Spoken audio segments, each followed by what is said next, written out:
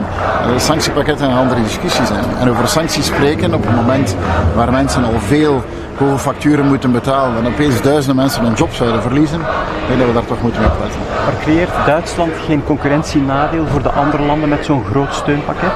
Nou, dat dreigt het te worden. En als je gemeenschappelijke maatregelen neemt in de markt, dan heb je dat probleem niet. Oké.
Well, today we continue discussing about our security and prosperity.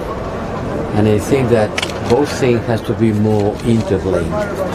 The sources of our prosperity, which are related to the energy price, has to go together with our security, which has a lot to do with the Russia aggression to Ukraine. I will ask the leaders to support the proposal for a new tranche for the European Peace Facility to continue providing military support to Ukraine, also to the training mission. I hope that for the next Foreign Affairs Council we will have a proposal on both things, and certainly the issue of energy will dominate this council. We have to decrease the prices of energy, but it is an economic issue as much as a security issue. Russia is playing games with the price of gas, certainly. Look at the OPEC with their decision to decrease the supply of oil, which is a clear answer to our proposal to cap the price of oil. Until now, the oil market has been dominated by an oligopolistic side on the supply, and now we want to limit the prices, and the immediate answer has been to decrease quantities. It means that energy is becoming the most important geostrategic issue today, related with the war, but also with the balance of power in the world.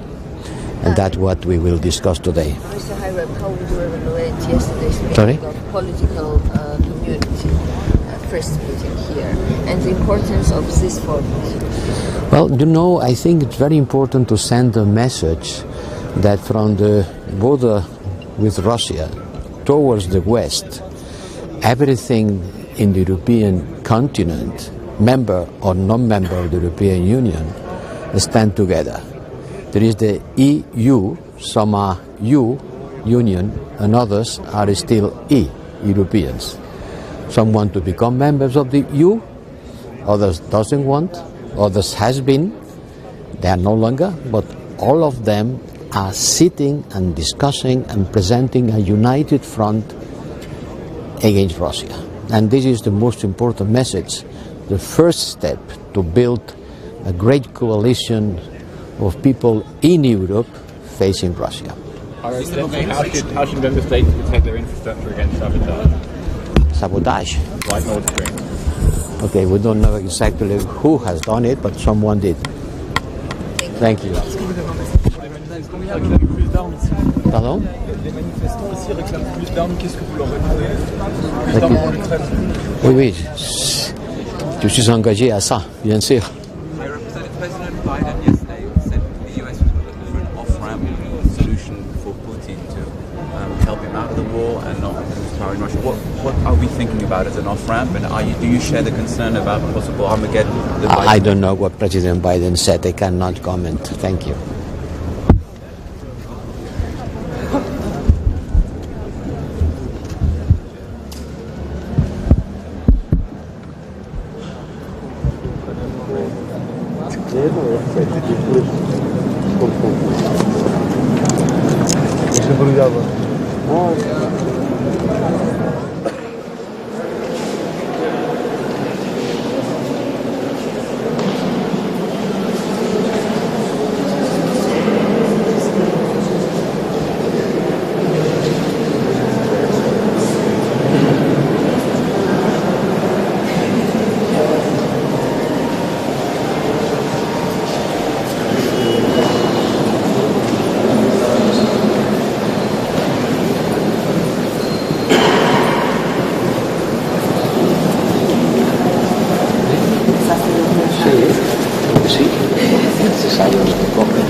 Good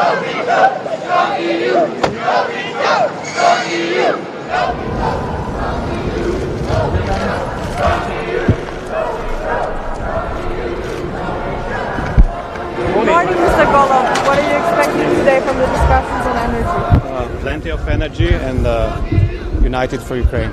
Which kind of gas price cut? Wow, that's something that we will discuss for the next 2 weeks. But it shall not be too long and not too fast.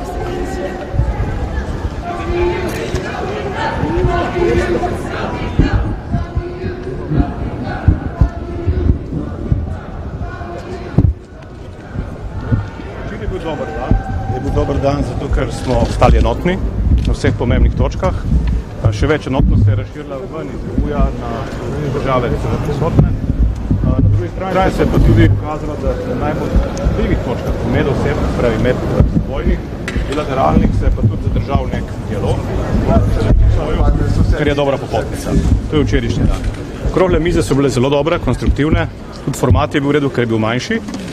Šlo je za 10 približno udeležencev in smo lahko si res izmenjali poglobljene poglede in so bile odlična popotnica za to, kar bomo danes počeli. In kar se tiče nas in Slovenije, imamo primarni interes, da na energiji naredimo odločen korak naprej. Verjamem, da bo danes tak korak tudi storjen, finaliziran čez 14 dni.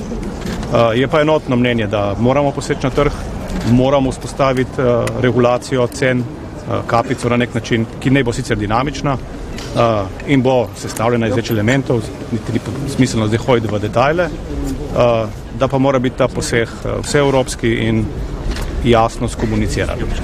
Pričakujete kapico na kompleten zemeljski plin? Ni tako enostavno. Bomo šli z več različnimi regulacijami na posameznih elementih, tako na inputih, kot tudi na outputu. Tako da ta del je zdaj še v debati, ampak najpomembneje je, da je glede tega soglasje zelo visoko. Mogoče še glede plina iz Alžirije. Gospod Kumar je včeraj napovedal obisk v Alžiriji. Je že znano, kdaj bo ta obisk? Morate njega vprašati, nisem bil v kontaktu, ampak ja, pričakujem, da bo v sorazmerno kratkih rokih. Pogodba pa tudi podpisana. Za kakšne količine pa gre plina? Po mojih informacijah približno tretjino slovenske oskrbe v tem trenutku. Koliko je to? To je približno 3 teravatne ure zemeljskega plina na leto, pa za neko daljše obdobje, vsaj 3 let. Mogoče še sam to glede kapice in tega, je to soglasje zdaj že na vidiku med članicami? Včeraj ni bilo nobenega nasprotovanja tega. Tako da mislim, da se vsi zavedamo tega, da brez posega bomo imeli v prihodnem letu velik problem v celotnem gospodarstvu evropskem. Še posebej se je pa izpostavilo včeraj en zanimiv pogled, da na obrobju imamo članice kandidatke, spravi države kandidatke, ki v resnici že danes plačujejo, ker so večinoma neto uvozniki, predvsem električne energije, že danes plačujejo visoko ceno tega, kar se dogaja v Evropski uniji. In je naša dolžnost, da tudi s tem, ko reguliramo trg znotraj Evropske unije, poskrbimo tudi za to, da so njihovi uvozni stroški obvladljivi. Ker njihove ekonomije, njihova gospodarstva se bojo prva sesula sicer in to takoj v začetku prihodnega leta. Če Evropska unija in posamezne članice še lahko financirajo te ukrepe neko obdobje, si kandidatke tega ne morejo privoščiti. Tako da ta element je bil včeraj dodan na mizo in je prav, da je dodan in da se zavedamo, da imamo odgovornost ne samo do lastnih članic, ampak tudi do teh, ki jih v resnici vabimo, ne prijo k nam, pa si želijo, zdaj pa morajo plačevati ceno. Lahko morda samo še komentarna izjava ameriškega predsednika o tem, ko je treba v bistvu poiskati nek izhod za Putina, ker je drugače resna možnost jedrskega Armagedona. Ja, tega ne bi komentiral. Pa izjav načeloma nikoli. Hvala lepa. Hvala.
karakteriserer din partikollega Inger Støjberg som en, der deler Danmark op i flere folk. Er du enig i den kritik?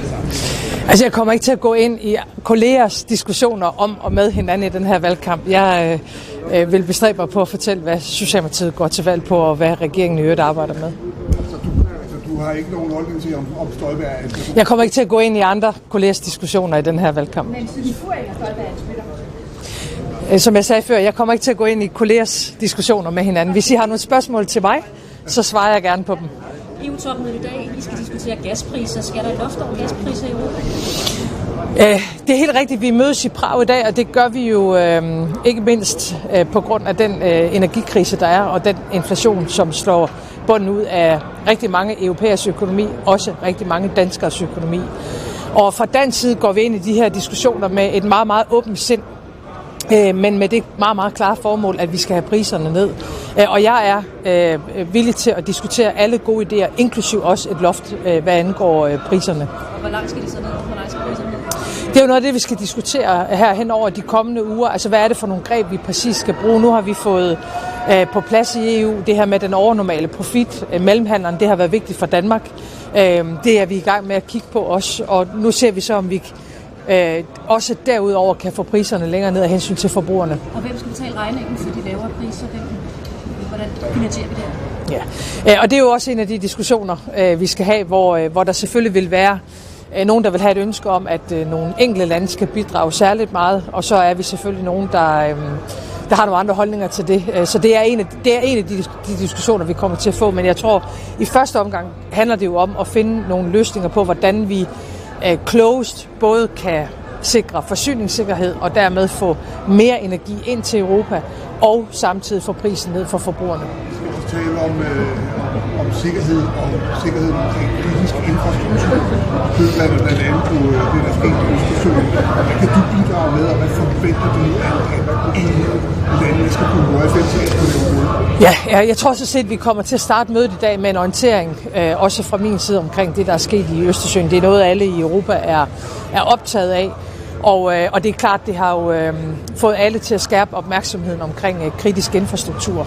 Der er noget af det, der handler om beredskab, militært samarbejde i forhold til for eksempel energisektor. Så er der noget, der handler om et øget samarbejde i NATO-sammenhæng og opmærksomhed omkring det her. Og så er det klart, at det, at der har været sabotage i Østersøen, gør jo, at vi i det hele taget skal se, om vi kan styrke indsatsen omkring den kritiske infrastruktur. Det er også noget, kommissionen er optaget af. Vi skal også diskutere Ukraine i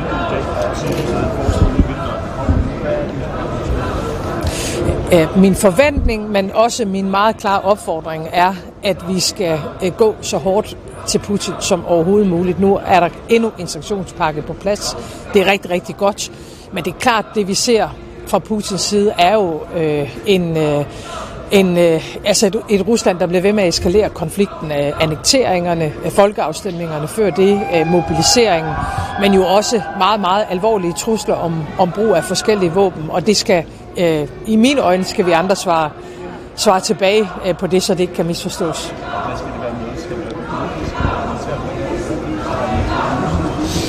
Jamen altså, for eksempel på sanktioner. Kde budeme diskutovat především otázku Ukrajiny a otázku energie, a to jsou témata, která jsou... Discuss how we would like to cooperate to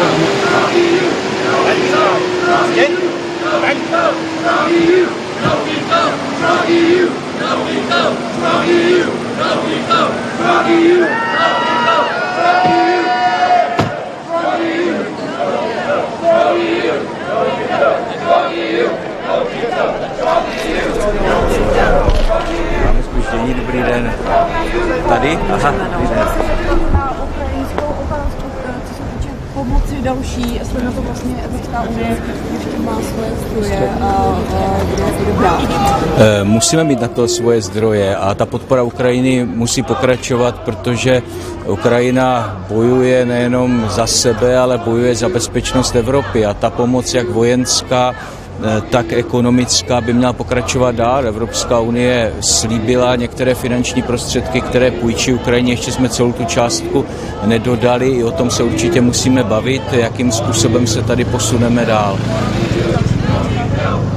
No, nejprve musíme naplnit těch 9 miliard, což se zatím nestalo, a musíme najít cesty nebo bavit se o tom, kde jsou překážky. Hodně v tom udělala už Rada ministrů financí a věřím, že se v tomto posuneme dál. Ale samozřejmě se musíme bavit i o dalších možnostech, jak pomáhat Ukrajině, protože Ukrajina velmi statečně bojuje, zvládá tu situaci, ale nemůže si poradit bez naší pomoci.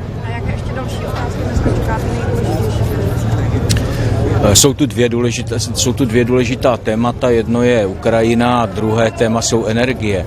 A tam musíme postoupit dál v řešení toho základního problému, který Evropa v tuto chvíli má, to jsou ceny energií. Jsou zde některé návrhy, které jdou správným směrem, ale musíme se domluvit na tom, abychom ty kroky také realizovali. Ať už jde třeba o zastropování ceny plynu, který je využíván pro výrobu energie, elektrické energie nebo podobné věci, které jsou opravdu důležité pro to, abychom ceny energií snížili. Tady demonstraci, která říká no veto. Co na to říkáte? Já jsem ještě nestačil zaznamenat tu demonstraci, ale jasně, ale já to... Je to dneska otázka, bude se diskutovat třeba s Maďarskem? Ne, dneska toto otázka není. Máme tady neformální jednání Evropské rady, kde budeme diskutovat především otázku Ukrajiny a otázku energií, a to jsou témata, která jsou dnes na pořadu dne. A jak víte, tak zatím, a to je velká síla Evropy, zatím nacházíme shodu v těch klíčových věcech a našli jsme shodu i v přijetí dalšího balíčku protiruských sankcí, což je jasná reakce evropských zemí na další agresivní kroky Ruska, včetně takzvaných referend a anexe okupovaných území Ukrajiny. Děkujeme. Pěkný den.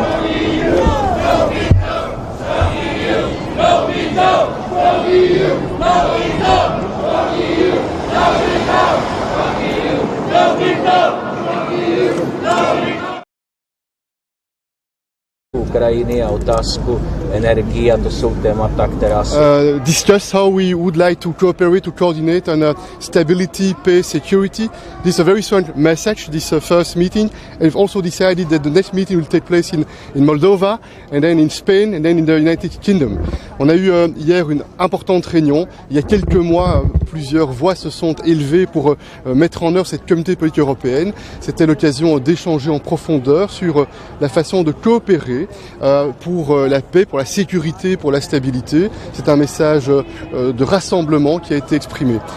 Today we have an important topic on the agenda. This is of course the war in Ukraine, the importance to remain united, to remain firm in support of Ukraine with financial support, with political support, with military support. It's also important to be very firm to condemn the Russian aggression. We do not recognize, we will never recognize the sham referenda and the illegal annexations. And of course there are collateral effects and consequences. The energy crisis is a very important challenge we need to address, and we have the occasion without written conclusions. It will help us to go in depth and I hope to take steps in the right direction to identify how we can decide, maybe in the next European Council, on 3 questions. The demand, how we can reduce the demand. Some steps were taken, this is good. The supply, the security of supply, this is fundamental. And the prices, because there is a huge pressure on the households, on the families, on the businesses, and for the economic development within the EU, this is fundamental to be able to resolve that fundamental question. We do not have right to lose time. This is not an option to lose time, and we need to decide as soon as possible. Thank you. Merci.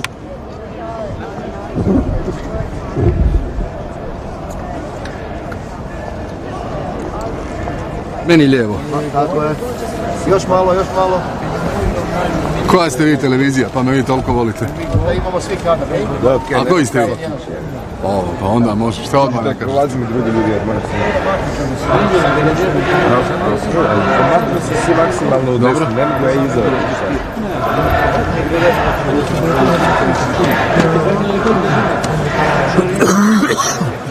Mogu li ja? Čekajte se čujte da ja... Što vam se zbio? Ja sam mislio da ste vi kao napete puške kada ono cijeli štelom. Pa nije do mene. Ozbiljno. Ma niste valjda, pa treba miroljubivo rješavati stvari. Ljubazno molimo, još malo lijevo, 100 metra vama lijevo.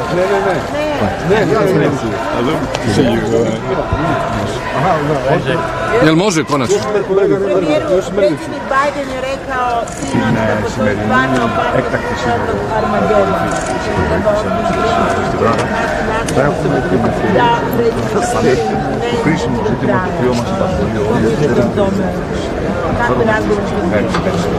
Dobro, najprije možemo malo o temi danas ovdje. Polako za ovo. Evo, jučer je održan prvi sastanak Europske političke zajednice, dakle inicijative koja je okupila 44 šefa država i vlada kako bismo na jedan uključiv način raspravili i političku, sigurnosnu, ekonomsku i energetsku situaciju u Europi. Mislim da je ovo jedna dobra inicijativa, mogućnost da poprilično neformalno razgovaramo i razmijenimo mišljenja o onome što trenutno ugrožava i međunarodno pravo, međunarodni poredak, ekonomske situacije i financijske u našim zemljama, a naravno i energetsku sigurnost. S te strane ocjenjujem da je ovaj format dobar, a ovo je bio prvi takav susret, idući će biti u Moldovi. Mislim da je to dobro da bude u jednoj zemlji koja nije članica Europske unije, tako da će ovi sastanci svakih 6 mjeseci omogućiti i nama unutar Europske unije, onima koji imaju ili odnose sa Unijom ili imaju aspiracije prema članstvu, bolje i redovitije razmjene stajališta i u konačnici bolje razumijevanje onoga gdje smo, što radimo, do kojih vrijednosti držimo, koje pozicije zauzimamo, kakvi smo to u međunarodnim odnosima, što su načela kojih se pridržavamo, a što su obrasci ponašanja koje ne prihvaćamo i koje osuđujemo. Tu je ruska agresija na Ukrajinu eklatantan primjer gdje smo od početka jasni u osudi Rusije i to sa paketom 8 paketa sankcija, isto tako solidarni s Ukrajinom i politički, diplomatski, ekonomski, financijski, humanitarno i vojno. Oni koji imaju ambicije ići prema Europskoj uniji trebaju se ponašati konzistentno i sukladno tim stavovima Europske unije. To je ono što je najbitnije. Danas ćemo raspravljati na jedan neformalan način u okviru 27 država članica, glavna tema je energetika naravno, ali isto tako ćemo imati razmjenu mišljenja sa predsjednicom Europskog parlamenta. Za Hrvatsku je to posebno važno jer nam je danas u Zagrebu izvjestitelj za naše izvješće o pristupanju u šengenski prostor, Paolo Rangel, portugalski zastupnik koji će vrlo skoro nakon ovoga posjeta predstaviti nacrt svog mišljenja na odgovarajućem nadležnom odboru Europskom parlamentu i onda idemo u tu završnu fazu donošenja odluka, mišljenja plenarne sjednice i konačna odluka vijeća da realiziramo naše strateške ciljeve i euro i Schengen. To je ono što je bitno i to je ono što je za Hrvatsku najvažnije. Evo, ako imate neko pitanje, izvolite.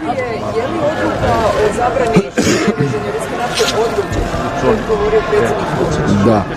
Pa evo, ja sam jučer odmah reagirao bez da sam do kraja imao uvid u to što su sve izgovorili na političkoj razini u Srbiji i predsjednik i premijerka i ministar, da ne govorim o ovome što čitam ove gnjusne komentare u srpskim medijima, ne samo ovim trećerazrednim tabloidima, nego i malo ozbiljnim novinama, ali ajmo stvari staviti na stol onakve kakve jesu. Broj 1. Europska unija donijela je zajedno, dakle svi zajedno, svih 27 država članica zajedno, a ne Hrvatska, paket sankcija prema Rusiji. Srbija nije dokazala ni na koji način, niti Europska komisija to poduprla bilo kojim argumentom da ima bilo kakvu vrstu energetske ugroze. Dakle, da uvoz ruske nafte u Srbiju predstavlja zadnju slamku spasa da bi radila rafinerija u Pančevu, da bi građani Srbije imali benzin, imali dizel i tako dalje. Dakle, tu nema niti jednog podatka, niti jednog argumenta. Drugo, ova odluka nije odgođena, nego stupa na snagu za sve i uvijek je trebala stupiti na snagu za sve u prosincu. Dakle, nije ovdje jučer došao gospodin Vučić i izborio se za neku odgodu. To je nonsens, niti se to ovdje odlučivalo se u pisanoj proceduri u Briselu na razini korepera, dakle ambasadora. Prema tome, ona će stupiti na snagu takva kako je na vrijeme. Što je ovdje poanta? Poanta je u tome da Srbija danas može preko Krka, preko Jadranskog naftovoda uvesti koji god hoće naftu, osim ruske, jer je Europska unija odlučila sankcijski režim primijeniti na uvoz ruske nafte. Dakle, nema nikakve logike. Ako Srbija može nabaviti bilo koju naftu, ako nije ruska, i prerađivati je u Pančevskoj rafineriji, u čemu je onda problem? Nema nikakvog problema. Dakle, JANAF je tu, Krk je tu, Hrvatska je tu, solidarnost je tu. Ali jednako tako uzmimo stvari onakve kakve jesu. Koju je to sankciju Europske unije Srbija primijenila na Rusiju? Nek nabroju od 8 paketa. Neka...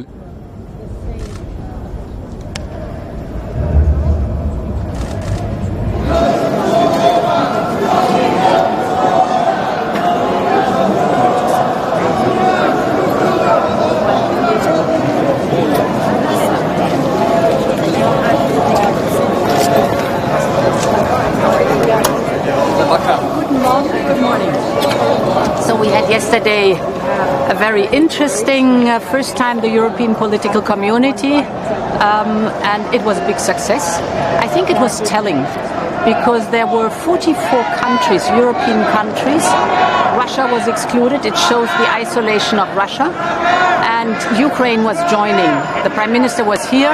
President Zelensky was with us with a video, and today he will be with us in video too. So it shows that we are standing by Ukraine as long as it takes. Of course, the Russian war has an impact on the global economy, and we're going to discuss that today too, mainly through the energy prices and the energy scarcity. Energy prices are skyrocketing.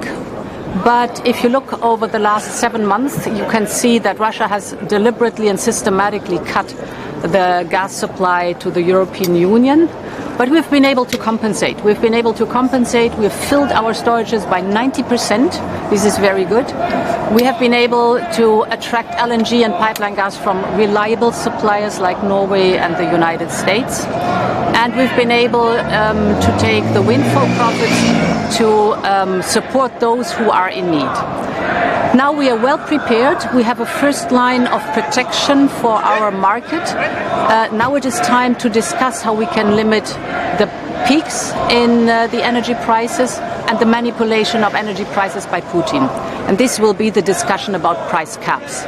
The question where to put them and how to put them will be one of the points today in the discussion.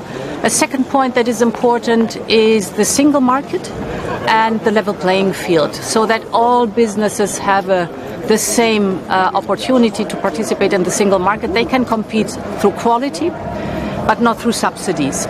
And therefore today we will discuss the question of repower, the governance structure, how we can boost it so that member states can support the investments for the business sector or the industry and households to do the transition in this energy crisis. So a packed program. There will be no decisions today. It's an informal council, but of course it is the preparation for the formal council at the end of October. Germany is against the price cap.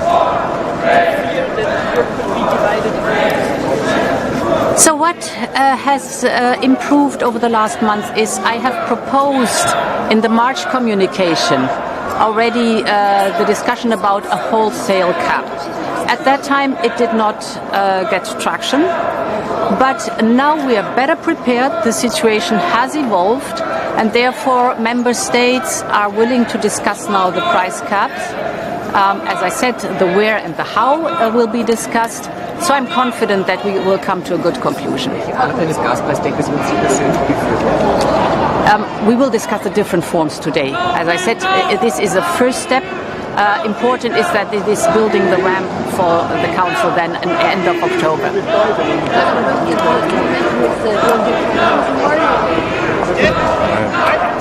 Hello.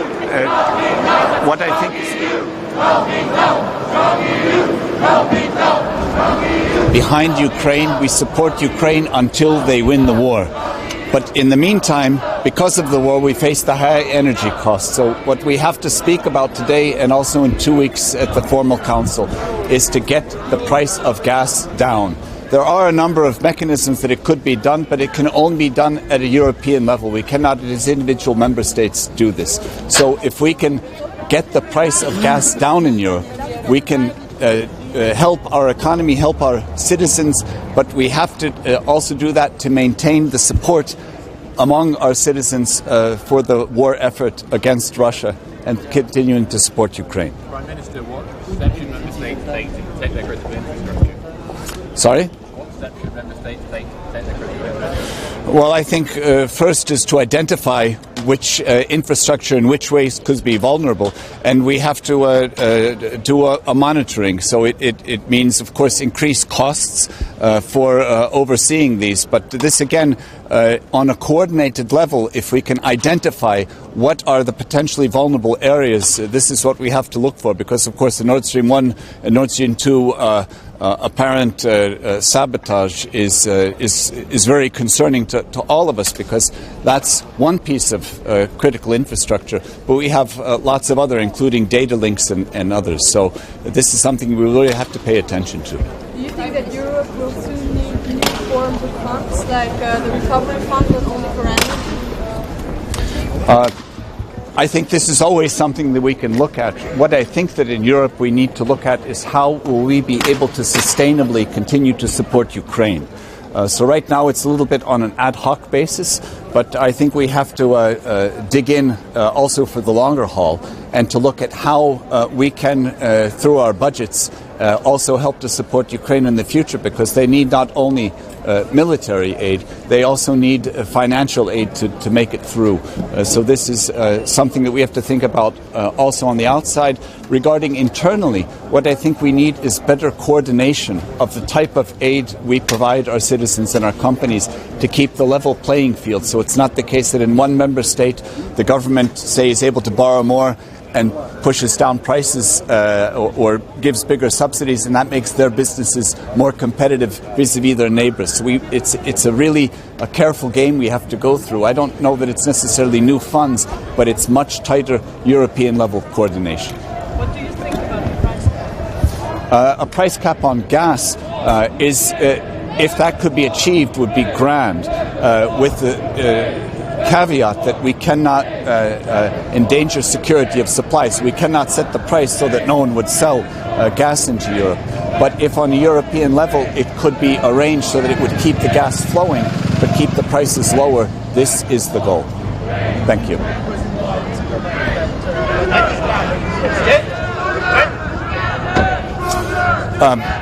I think right now I would say that we as Europeans need to continue to support Zelensky and Ukraine in their effort until they win the war.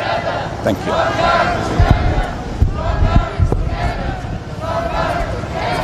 I think yesterday's meeting was, I could almost say, surprisingly productive. This is the first time all of us sat down at the table together as equals, not within one framework, say the European Union or a different framework, but we sat down and we spoke about all of those things that are common concern. Right now the common concern is the combined effort to support Ukraine in the war against Russia and the big challenge of energy prices, which affects all of Europe, affects all of European competitiveness, and of course hits our citizens and their wallets quite hard. Would you comment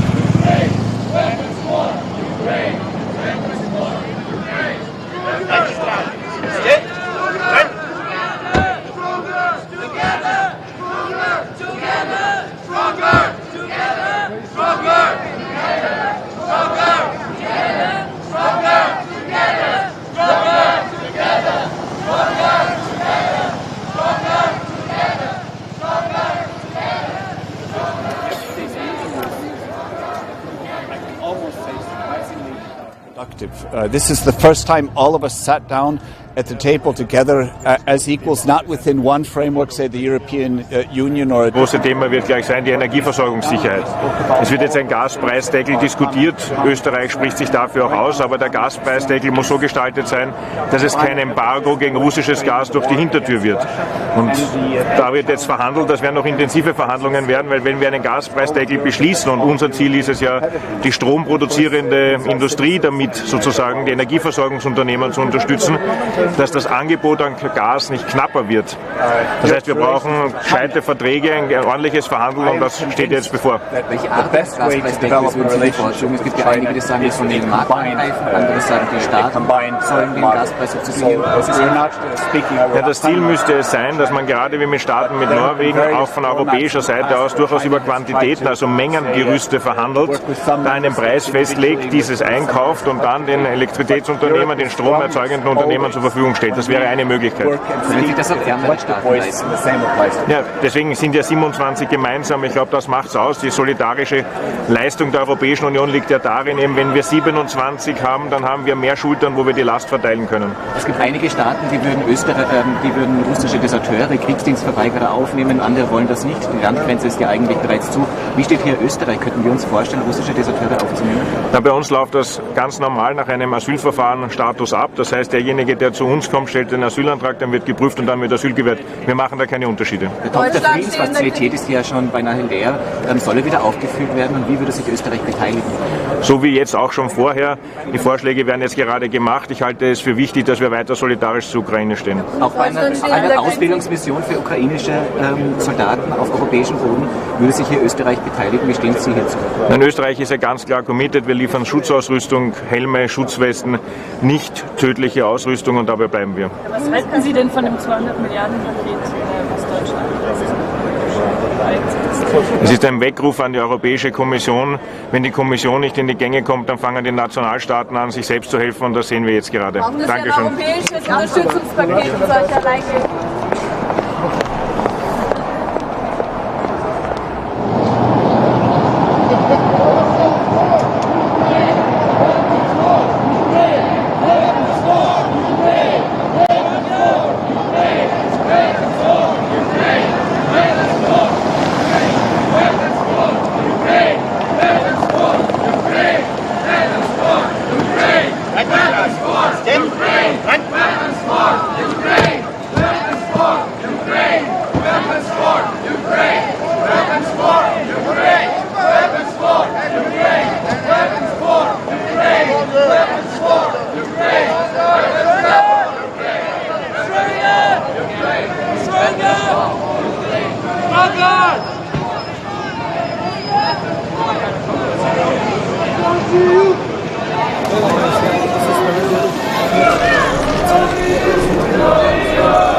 Praga.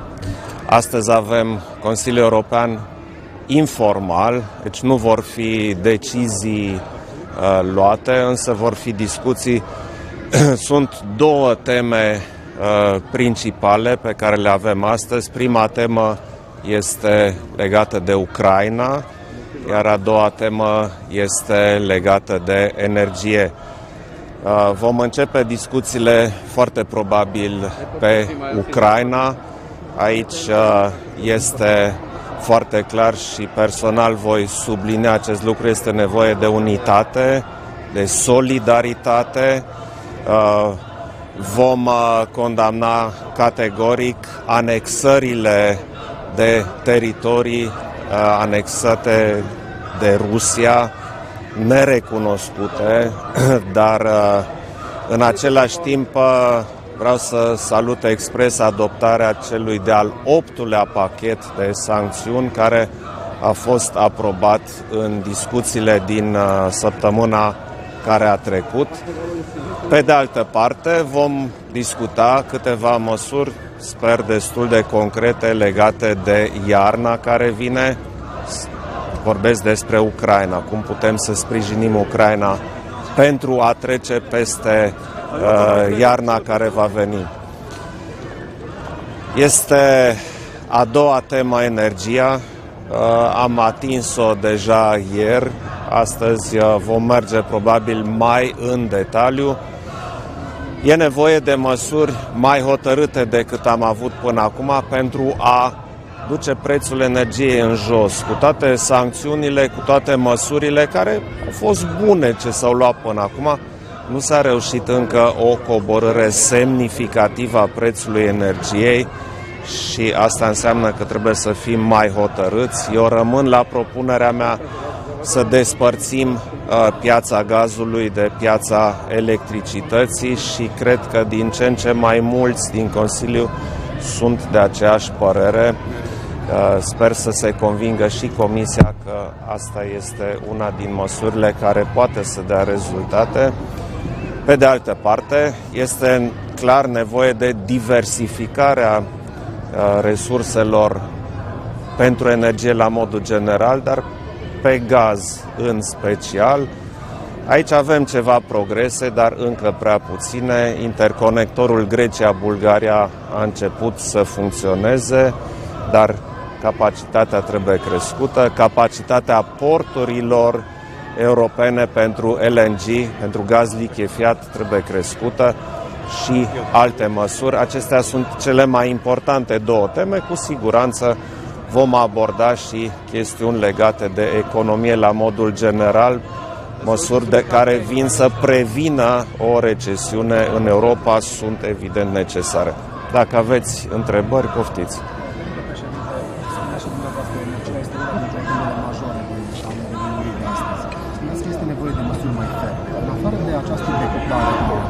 Pieței energiei electrice de cea a gazului. Ce alte soluții credeți că ar fi fezabile, ar putea exista? A vorbit președinta Comisiei Europene inclusiv despre plafonarea prețului gazelor ca o soluție pentru a avea prețuri accesibile pentru această iarnă la energie. Este fezabilă această soluție? Credeți că va avea un suport în rândul liderilor? Am discutat ieri în marja reuniunii cu destul de mult cu doamna președinte von der Leyen despre aceste chestiuni. Sunt luate în considerare două măsuri. Una este de plafonarea prețurilor gazului, o măsură care este gândită pe termen relativ scurt până trecem de iarnă, însă Comisia trebuie să vină cu detalii elaborate de experți pentru ca această limitare a prețurilor, price capping, cum spun ei, să nu afecteze pe furnizorii care sunt de partea noastră, de exemplu Norvegia, care livrează o treime din gazul european. Cealaltă măsură care este luată în discuție este creșterea alocării pentru proiectul Repower, adică schimbarea resurselor energetice și este o măsură care și pentru noi ar fi binevenită. Știți deja că recent a fost aprobată o suplimentare pentru România de aproape 1,5 miliarde de euro pentru repower, deci pentru diversificarea resurselor energetice. Cred că, în definitiv, este nevoie de un pachet mai amplu de măsuri ca să nu doar să trecem iarna, ci să beneficiem în perspectivă de energie suficientă și la prețuri accesibile pentru populație. Planul pentru reducerea risipei, reducerea consumului. Planul național ultimul este Franța. Credeți că România, s-ar impune și în România să vină guvernul cu un astfel de plan pentru această perioadă? Eu cred că n-ar fi rost să se elaboreze un plan decent, repet, nu vrea nimeni să stea lumea în frig, dar un plan decent de economisire cu cap, cu măsură, este probabil binevenit. Ieri la masa discuțiilor au stat 44 de lideri din Europa. S-a discutat despre o soluție comună la nivelul Europei pentru problema prețului sau a aprovizionării cu gaze și energie? Tema a fost vehiculată de mai mulți vorbitori, dar cum această întâlnire a comunității politice a fost prima, sigur că nu s-a luat o decizie, cum în acest format nici nu se pot lua decizii care devin obligatorii. Este un format de dezbateri, de elaborări de proiecte și discuțiile pentru prima întrunire au fost bune, dar sigur nu putem să așteptăm ca o primă întrunire de câteva ore să rezolve probleme care sunt foarte complicate. Ați vorbit de prima reuniune, a doua reuniune va avea loc la Chișinău anul viitor. Așa este. Ce înseamnă pentru Republica Moldova că va găzdui această reuniune? Cred că este un semnal foarte important și foarte pozitiv pentru Moldova, faptul că peste 40 de lideri europeni vor merge la Chișinău și vom dezbate chestiunile care și acum, probabil și atunci, vor fi de mare importanță pentru continentul nostru. Este un semnal clar că Moldova se vede și îi se acordă importanța cuvenită. Noi, bineînțeles, că am sprijinit această propunere.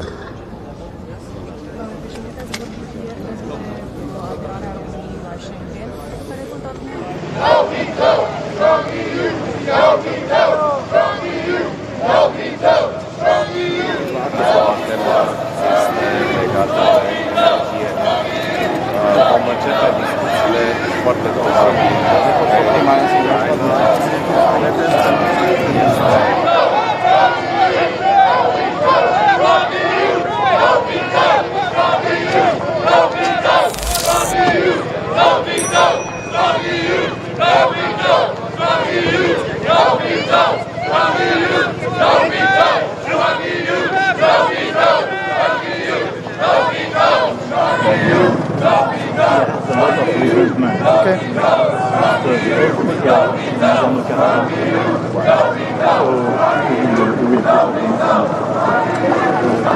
Aby zároveň neodradil dostatočné dodávky do Európy, ale zároveň aby bol súhodnostné pre členské štáty.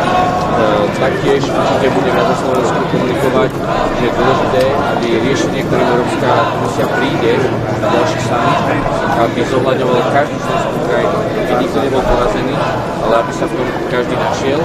Takže toto je ďalší problém.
are you, my friend?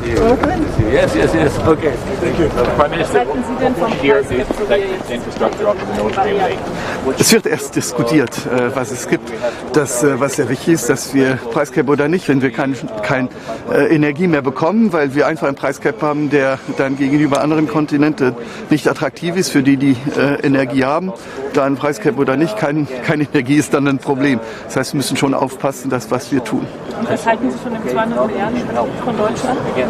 Ja, ich glaube, wir gucken alle, wie wir auch unsere Wirtschaft und auch unseren Bürger unterstützen können. Das, was wichtig ist, dass wir ein Level Playing Field haben und dass wir das auch respektieren. Und es gibt ja europäische Regeln und wenn es das konform ist zu den europäischen Regeln, habe ich kein Problem. Aber ich weiß ja auch, dass der Herr Gentiloni und auch der französische Kommissar Breton ja auch einen Vorschlag gemacht haben, so wie beim Schur, dass es auch so eine europäische Versicherung geben könnte für so Anleihen, die man machen kann. Und das ist auch eine Option auf jeden Fall, die man analysieren soll. Braucht es denn ein europäisches Aufbaupaket? Also beim Schur sind wir ja bei eher so Garantien als europäischen Kredit, den wir dann nehmen, wo die Staaten Anleihen machen können. Ich glaube, dass das mal die erste Option ist, die man analysieren soll. Okay, ciao.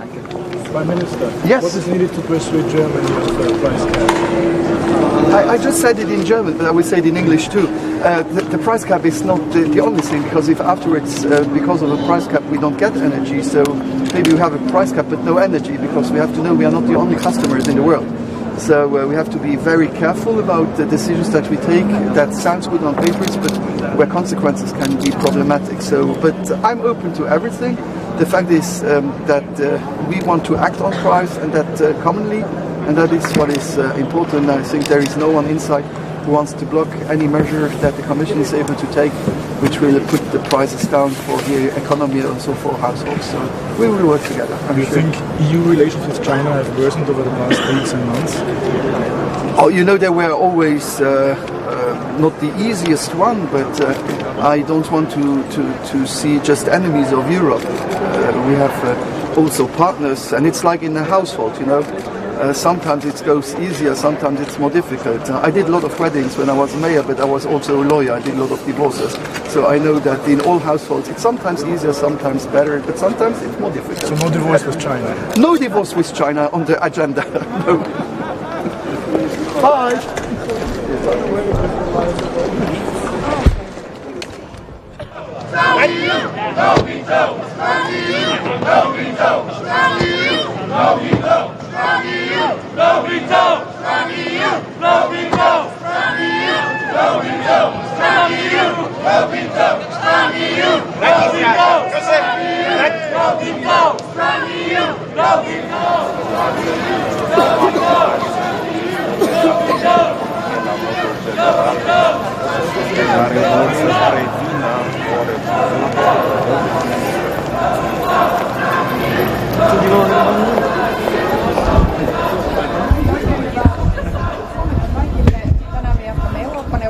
Kokouksen parissa ja tarkoituksena käsitellä tietenkin erityisesti Ukrainan tilannetta, energiaan liittyviä kysymyksiä, sitä millä tavalla me saamme tätä energian kallista hintaa yhteisillä toimilla alaspäin. Miten Suomi konkreettisesti nyt toivoo tältä kokoukselta konkreettisia esityksiä? No toivon, että käymme hyvin vakavan keskustelun siitä, että tarvitsemme painavempia työkaluja energian hinnan painamiseksi alas. Meidän pitää osoittaa yhdessä tukea komissiolle, tehdä sellaisia esityksiä, millä tähän energiahintaan voidaan aidosti puuttua. Esimerkiksi hintakatot voivat olla sellainen kokonaisuus. Toinen kokonaisuus voi olla yhteiset ostot, joiden osalta voisimme tehdä painavempia kuin toimia yhdessä.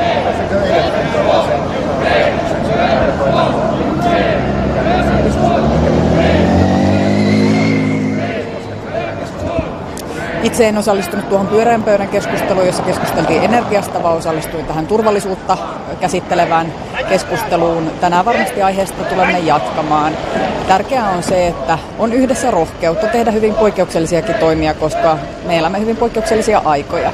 Me emme enää elä siinä vanhassa maailmassa, jossa energiahinta määräytyy markkinoiden mukaan, vaan me näemme nyt, että energian kalliin hinnan taustasyynä on erityisesti tietenkin Putinin ja Venäjän Ukrainassa käymä sota ja se, että myös keinotekoisesti energiahintoja halutaan nostaa ylöspäin.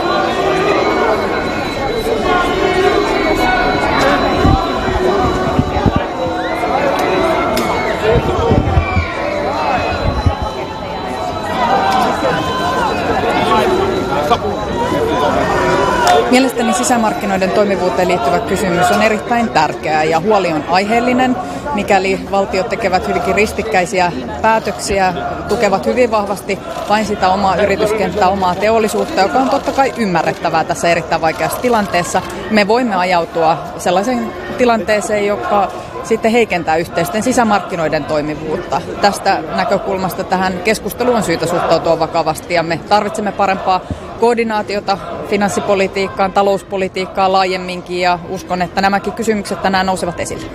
Voisiko parempi koordinaatio ja yhteiset energiatoimet vaatia myös yhteistä lainanottoa ja Me emme ole tukeneet esityksiä ikään kuin uudesta elpymisvälineen kaltaisesta mekanismista. Se ei ole se, mitä me tarvitsemme, vaan me tarvitsemme parempaa koordinaatiota, keskinäistä keskustelua, sitä, että me toimimme samaan suuntaan. Ja kaikkein tärkeimmät fokuksen pitäisi olla nyt energiahinnan laskemisessa ja tähän tarvitaan yhteisiä toimia. Mitkään tukipaketit, minkälainen kompensaatio ei tule riittämään, jos me emme yhdessä halua ja pysty painamaan energiahintaa alas näillä yhteisillä toimilla, joita komissiokin on esittänyt, mutta lisää tarvitaan. Suomihan käyttää kaasua melko vähän verrattuna moniin muihin EU-maihin. Kaasu ei ole meille sellainen iso kysymys, mutta kaasu vaikuttaa energian hintaan ja sitä kautta tämä koskettaa myös meitä. Tärkeää on se, että me saamme nopeasti lisättyä energian tuotantoa, erityisesti uusiutuvissa energioissa. Rakennamme yhdessä verkkoja, kytköksiä toisiimme niin, että olisimme yhdessä paremmin omavaraisia ja turvassa energian saatavuuden suhteen. Ja sitten toinen kysymys on tämä hintakysymys, miten siihen voidaan vaikuttaa. Esimerkiksi nämä hintakatot voisivat olla sellainen mekanismi, joskin varmasti muutakin tarvitaan. No, hallitus on katsonut, että tämmöisen pakotepolitiikan tulee jatkua Venäjää kohtaan, niin kauan kuin aggressio jatkuu. Onko jotain ajatusta, voiko tulla uusia suuntaviivoja ikään kuin uusista pakotepaketeista ja mitä se mahdollisesti voisi sisältää, jos voi? Me näemme tällä hetkellä hyvin huolestuttavia kehityskulkuja Euroopassa. Tietenkin se, että me elämme Euroopassa tilanteessa, jossa Venäjä on hyökännyt Ukrainaan, se on itsessään hälyttävää ja nyt me olemme viime aikoina nähneet tähän liittyen myös lisää uutisia. Venäjä osittaisen liikkeelle kannallepanon, nämä räjähdykset Nord Stream-kaasuputkissa, tietenkin tämä energiaruuvi, jota Putin käyttää Eurooppaa vastaan, kaikenlaiset toimet, valitettavat tosiasiat, joita ympärillämme näemme, myös koventunut ydinaseretoriikka. Mielestäni nämä kaikki kertovat siitä, että Venäjä on häviämässä sodan. Se pyrkii hämärtämään sitä kuvaa, että Ukraina työntää venäläisiä joukkoja omalla maallansa kauemmas, saa voittoja alueellisesti ja se pyrkii varmasti näillä puheillansa nyt sitten aiheuttamaan hämmennystä, kaaosta, saada Euroopan valtiot ja ihmiset pelkäämään. Ja meidän reaktiommehan pitäisi olla täysin päinvastainen, eli se, että me lisäämme tukeamme Ukrainalle, me teemme voimakkaampia pakotteita, me annamme enemmän ja painavampaa aseistusta Ukrainaan, humanitaarista apua, rahallista tukea. Kaikin keinoin varmistamme, että Ukraina voittaa sodan, eli reaktio pitää olla päinvastainen. Kyllä Suomi on valmis vahvempiin pakotteisiin. Uskotteko, että ne nousevat esille ja minkälaisia voisi olla luvassa pakotteista? Uskon, että tämä kokonaisuus nousee esille ja on tärkeää, että me emme horju näiden erittäin vaikeiden aikojen edessä, vaan me taistelemme yhdessä Ukrainan rinnalla Venäjää vastaan ja varmistamme, että Ukraina voittaa. Pelolle ei saa antaa sijaa. Kotimaassa hallitus suunnittelee muutoksia siihen, miten sähkön kuluttajahinta jakautuu eri kuluttajaryhmien kesken. Miksi tämä on tärkeää muuttaa? Itse en tätä kokonaisuutta niin hyvin tunne. Varmasti työ- ja elinkeinoministeriössä tätä kokonaisuutta arvioidaan, muitakin toimia, millä tavalla me saamme varmistettua sen, että eri puolilla Suomea erilaisille ryhmille olisi kohtuuhintaista energiaa tarjolla.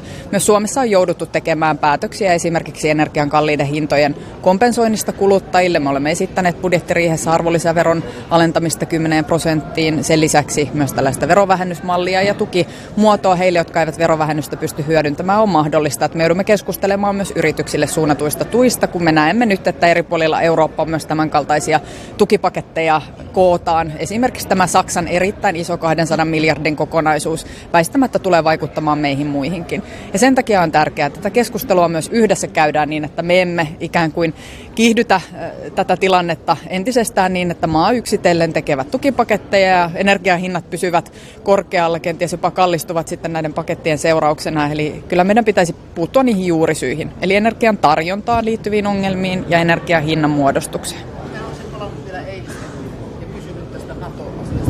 Mitä Suomi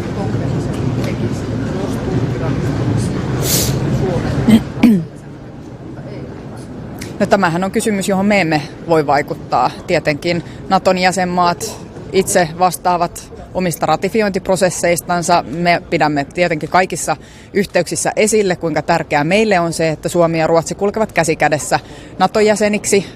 Kyse on koko Pohjois-Euroopan turvallisuudesta. Tämä on ilman muuta meidän intressissämme ja me pidämme sitä vahvasti esillä. Tämän toin esille myös eilen, kun keskustelin presidentti Erdoganin kanssa, mutta me emme tietenkään voi vaikuttaa siihen, millä tavalla sitten jäsenmaat tätä ratifiointia tekevät. Prime Minister.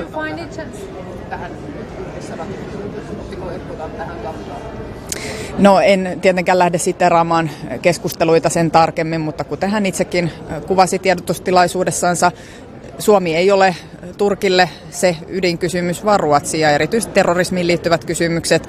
Hän tosin myös totesi sen, että ei ole vielä keskustellut Ruotsin tulevan hallituksen kanssa ja tietenkin me toivomme, että kaikki nämä kysymykset ratkeavat ja Suomi ja Ruotsi molemmat sitten ovat Naton jäseniä mahdollisimman pian. Prime Minister. Turkish president about NATO's meeting because I don't speak your language. Could you please repeat if you speak on that? I discussed yesterday with President Erdogan about the NATO ratification process in Turkey. He said that Finland isn't an issue. We have always been very consistent when it comes to policies, for example, concerning Turkey. We have negotiated before the Madrid meeting and we are now fulfilling those agreements. So of course we hope that Turkey will ratify our NATO membership as soon as possible. There's also some talks with Sweden.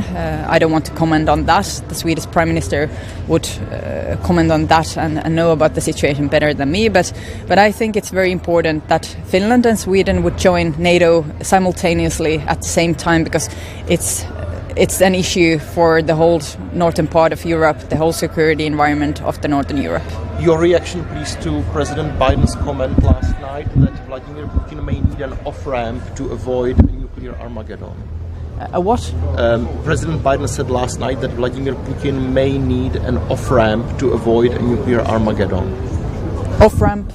What do you mean? From the conflict. The way out of the conflict. Way out of the conflict. The way out of the conflict is to Russia to leave Ukraine. Okay. That's the way out of the conflict. Thank you. Kiitos.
Szanowni Państwo, wszyscy wiemy, jakim wielkim problemem są dzisiaj ceny energii nie tylko w Polsce, ale także w całej Europie. Jak popatrzymy sobie na kalkulację tych cen i zobaczymy, jakie są ich części składowe, to można powiedzieć w uproszczeniu, że składają się z dwóch części.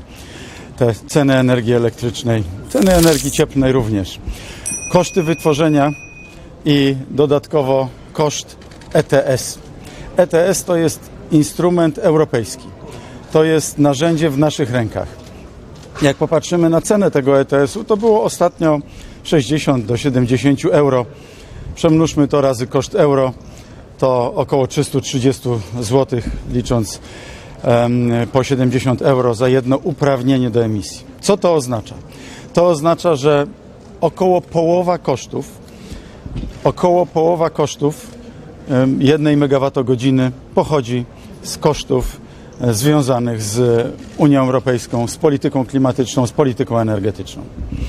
W czasach spokojnych, kiedy koszt ETS-u wynosił 25 euro, 30 euro, można powiedzieć, był to element transformacji klimatycznej, transformacji energetycznej.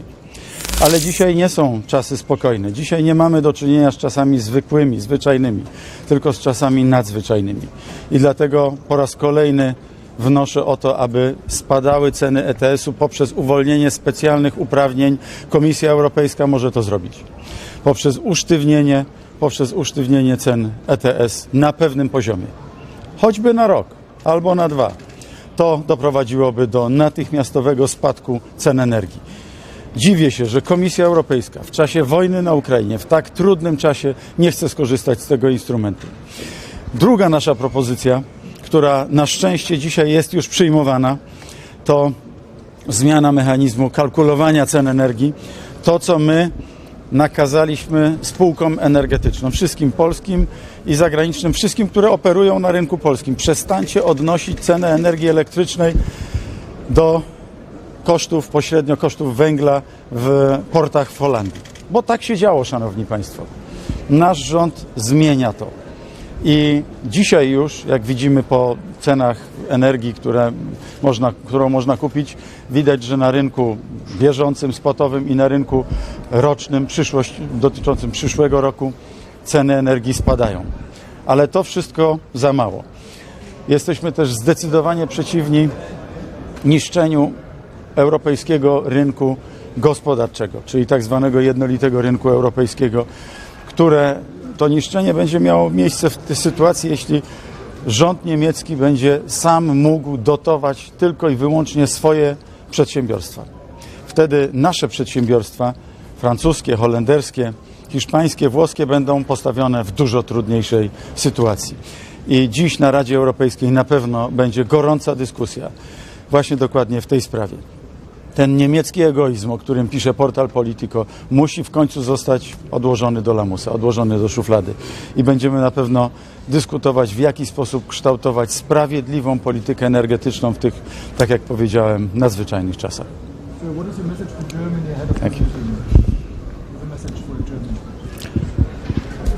My message to Germany is be united with, be solidar with all the others, because during difficult times everybody has to agree on common denominator and not this denominator which is suitable only to one country. Thank you.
imagine you will dance.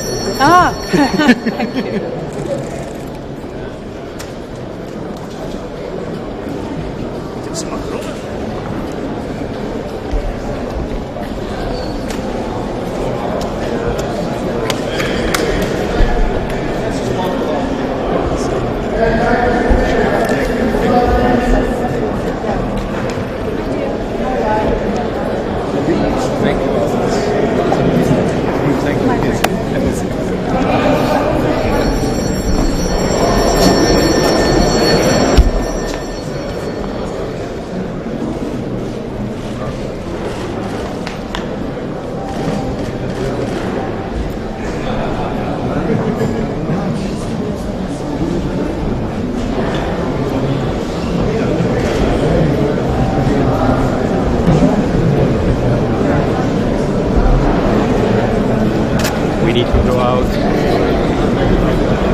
Hallo! Alles gut? Sieht schick aus wieder heute.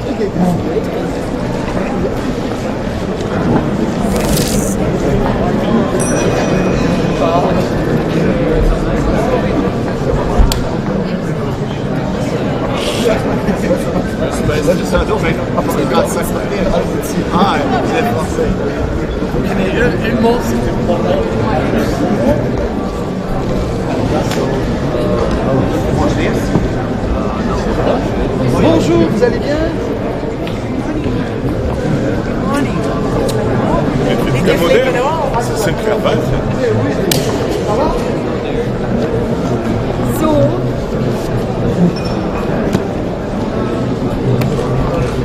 Noch nie so pünktlich angefangen, ja, die Hälfte. We moved forward the recovery plan, which is very important, and now we try to change the budget because we need to subsidize companies, etc. So we'll see. It's very difficult, always very close with the votes. So hanging in there. And you the pressure Yes, yeah, that's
Well, of course, the big question is when the supply has dropped so much, then we have to actually decrease the demand in order to comply. Otherwise, we just pay huge amounts of money out of our budgets to cover the gap. So we have to have solutions that work for long term. But of course, right now, everybody is suffering due to the high energy prices, and we have to have a common solution to that. Otherwise, those countries who have much more money in their budgets just outpay the others, and that's detrimental to the internal market. What do you think about the German package? Well, probably we are going to discuss that today as well, but the question is that we just pay a huge amount of money out of our budgets so that those countries that have much more money will outpay the others, but it will not solve the problem that we have. How should the common solution look like? To ensure on the one hand movements of gas to the European Union, but on the other hand regulate the prices? We have a solution, or what we have been discussing is the common gas purchases regarding the LNG, for example, to get cheaper gas from around the world so that we don't compete with each other.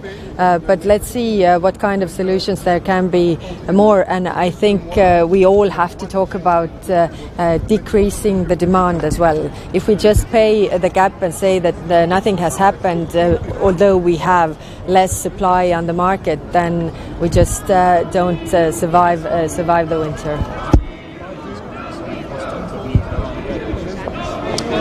The nuclear threats, of course, are very serious and should be taken very seriously, but everybody is agreeing to this, that if nuclear weapons are used, then this is a whole new level and nobody can win a nuclear war. This is very, very clear. And I understand that those messages have been given to Putin and Kremlin as well, that you can't win this war.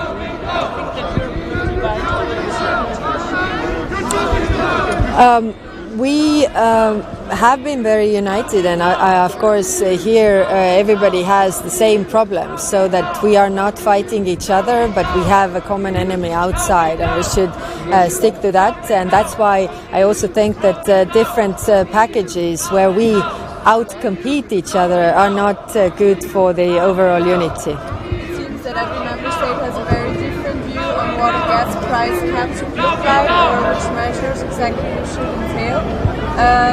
Which is Estonia's take on this?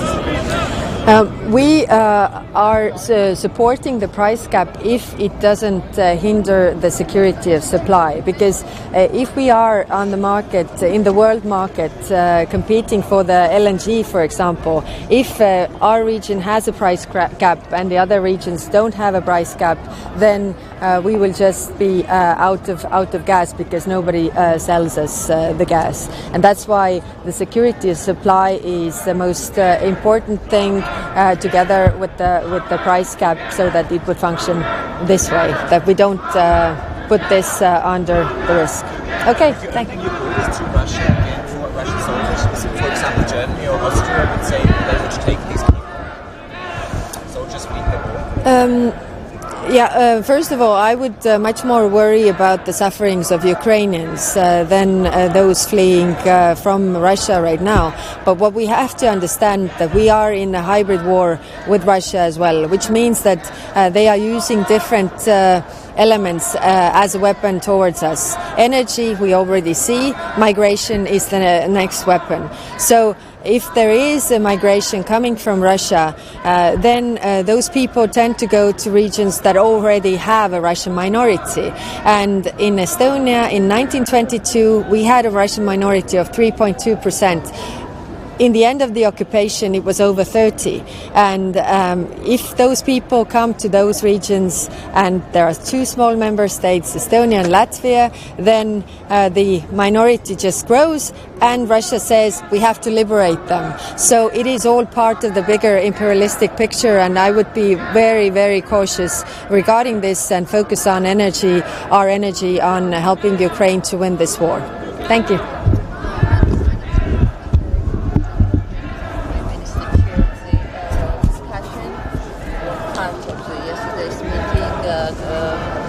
Security and peace. How would you evaluate this discussion and what are the conclusions? It was a very open discussion. I think it's very good format. Actually, we were 10 around the table, so we could very openly discuss these issues.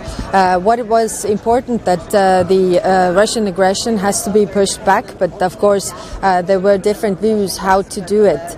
I think the overall understanding was still the same, and this was a fruitful discussion to hear the views around the European political community, really. Prime Minister, do you believe that Russia sabotaged the pipeline? The gas price and the electricity price.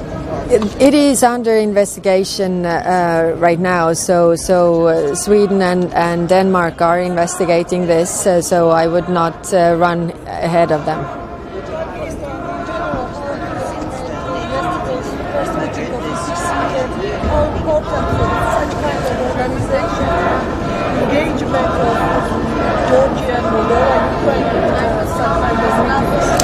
I think it was a good meeting because really the countries that are not members of the European Union, not members of NATO, but geographically in Europe gather around one table, and the tensions that we have in Western Balkans, the countries were all here. The tensions we have in Azerbaijan, Armenia, they were sitting around the same table. So I think this is already a positive outcome. Plus, we discussed the issues that we could do together. For example, security of critical infrastructure, common worries that we have, cyber warfare, such things that we can share information and be stronger together.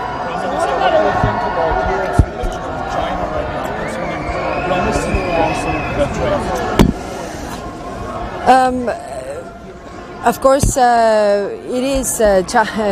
China is one of our how we say competitive rivals in the world, considering the region. So we have been having trade relations with China. Right now, our energy and we are concentrated on the Russian aggression in Ukraine. So we have big worries, but I guess that we have to have one fight at the time and not to have good relations with other regions as much as possible. Okay, thank you. Stronger together! Stronger together! Stronger together! Stronger together! Stronger together! Stronger together! Stronger together! Stronger together! Stronger together! Stronger together! Stronger together!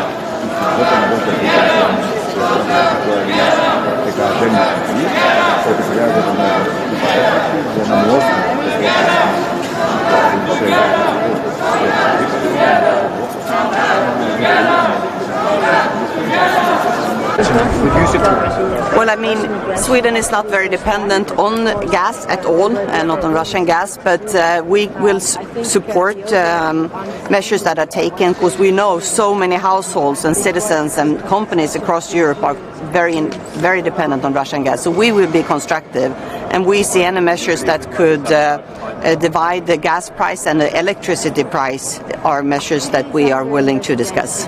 You're soon to become a NATO member. Did you have the chance to speak with Mr. Erdogan yesterday? Yes, I had a short talk together with Erdogan, and we do have a memorandum of understanding since the NATO meeting in Madrid this July, and we are working according to it. The German package of 200 billion is facing a lot of criticism inside the EU. Do you think the time has come to discuss a bigger solidarity instrument, such as the recovery fund, for example, for energy in the European Union? Well, the good thing with the Resilience Recovery Fund is that that money is not yet paid out. So it will be paid out now to the countries and across Europe, which makes that is a very suitable package that would help countries right now. And that is often a problem when you do that kind of large packages, is that they come then when the economy is going up. But the good thing with the Recovery and Resilience Fund is that money will be coming out now to the countries of Europe, and of course will be of great relief. Are you afraid that Europe will be divided? Cyber warfare? Well, right now Europe is very divided, and the actions that Russia is taking right now with the annexation of new parts of Ukraine has made us even more united. But it is a European energy crisis, and we have to solve it together. And also the attacks on Nord Stream 1 and 2. The Swedish investigation was closed yesterday, and that increases the suspicion or strengthens the suspicion that this was actually a sabotage. Thank you. Ja, sen vi talas vid, det var precis när vi talas vid igår ju som nyheterna kom om att Sverige nu har avslutat undersökningarna vid läckan och att man nu kommer att analysera det materialet som man har fått. De har redan nu varit tydliga med att det här har stärkt misstanken att det handlar sig om ett sabotage. Jag vill verkligen säga att jag är väldigt imponerad över hur snabbt de svenska myndigheterna, både snabbt och koordinerat de svenska myndigheterna arbetat i den här situationen. Innan vi fortsätter, du har ett årskort här, får jag berätta. Ska jag säga det igen? Ja, men jag vet hur tittarna är, de fokuserar bara på det. Ja, jag vet. Du kanske kan ta det igen? Ja. Var började jag någonstans? Nord Stream-undersökning. Just det, ja precis. Det var ju, igår så blev det ju då klart att man nu har färdigställt de undersökningar som man gör på plats. Och att man nu har tagit dem i land och kommer att analysera detta. Också tydligt med att man bedömer att det har stärkt misstanken om att det här handlar om ett grovt sabotage. Men jag måste verkligen säga att jag är djupt imponerad över hur snabbt och koordinerat de svenska myndigheterna har arbetat i det här läget. Och jag vill verkligen rikta ett stort tack till alla som har arbetat med det här. Dagens möte, vad tror du, hur kommer ni framåt när det handlar om pristak på gas? Det kommer ju vara en diskussion om just det här och återstår att se. Det här är ju inte ett möte för att komma fram till slutsatser, men det är klart att de här typen av mötena som är lite friare, att det brukar kunna göra att man ändå så att säga flyttar framåt diskussionen, och det ser jag framför mig. Från svensk sida så menar alla åtgärder för att minska sammankopplingen mellan gaspriserna på världsmarknaden och elpriserna. Det är ju bra för Sverige eftersom de höga gasberoende elpriserna i Tyskland ju påverkar inte minst södra Sverige. Hur ser du på von der Leyens förslag som har tolkats som att man så att säga släpper till mer utsläppsrätter, att det finns en risk att man minskar klimatambitionerna?